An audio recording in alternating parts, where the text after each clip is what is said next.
Preposition on. മുകളിൽ എന്ന അർത്ഥത്തിലാണ് സാധാരണയായി ഓൺ ഉപയോഗിക്കുന്നത്. മുകളിൽ എന്ന് സൂചിപ്പിക്കുന്നതിന് മുകളിൽ സ്പർശിച്ചിട്ടുണ്ടെങ്കിൽ. There are some books on the table. She sat on a chair. ദിവസങ്ങൾ, തീയതികൾ ഇവയെ സൂചിപ്പിക്കുന്നു.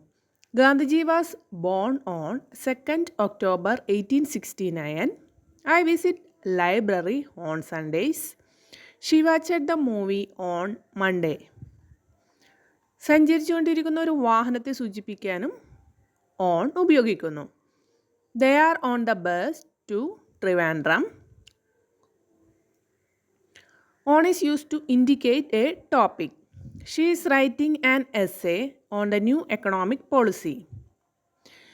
ഓൺ ഉപയോഗിച്ച് വരുന്ന prepositional verbs ആണ് based on, comment on, concentrate on, congratulate on, depend on, discussion on, impose on, insist on, thrive on.